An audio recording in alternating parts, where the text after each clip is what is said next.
subservience to God. That's what it's all about. It's a religion of 3,000 years, while Zionism is a mere 150 years. It's a transformation to nationalism, to have a piece of land. It's a political movement. It's a materialistic movement. It was started by Jews who were non-religious, and they're simply incorporating, using the name Israel, using the Star of David, and claiming that it's a God. It's given to them by God.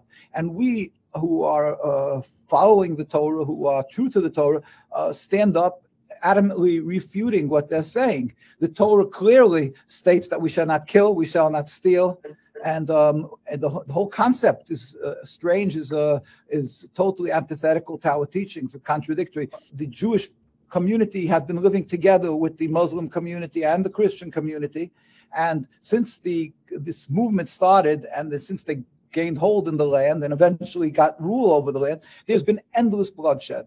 There's hate that has grown thousandfold. It's a wedge driven between the Jews and the Muslims, and it's brought death and suffering to the Palestinian people in the majority, but to the Jewish populace also. As we see this last Saturday, it was shocking to the world, but the world doesn't seem to take into regard the 75 years that every day almost you have Palestinian death and suffering. But we as Jews do take this into consideration. We say this is clearly a rebellion against God, and it hurts us more than usual because it's being done in our name. The very religious says, no, we're dead set against this. We cry with the Palestinians, and therefore what's happening today in Gaza, that they're bombing them relentlessly, and they're pointing and they're accusing them of being animals. It's even hard to repeat, and whatever they say of them, of being terrorists, it's all to cover their totally illegitimate occupation.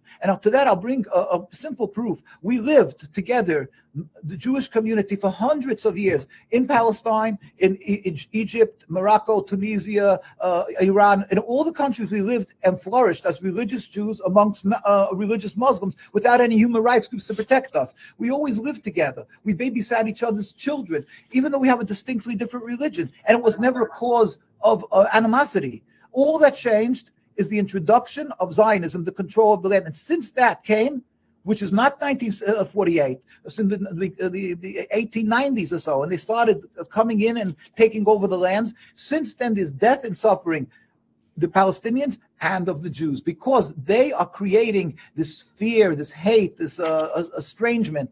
We can show many pictures how the Jews live together. Anybody old Arab will tell you, and every old Jew, how we used to babysit each other's children, like I say, and help each other. And I've had many stories of people will tell us. We stand in total opposition, and it hurts us, and we have no words for the suffering of the Palestinians. So we can only, again, plead with the world leaders and demand that this injustice, this criminality, this suffering of the Palestinian people has to be addressed. It must be stopped. One day this will end. It's against God, and we as Jews are crying and hurting with them and praying for them, and we hope that with God's help, that with his compassion, that he will free them, and ultimately with a totally free Palestine, we as Jews will be able to show our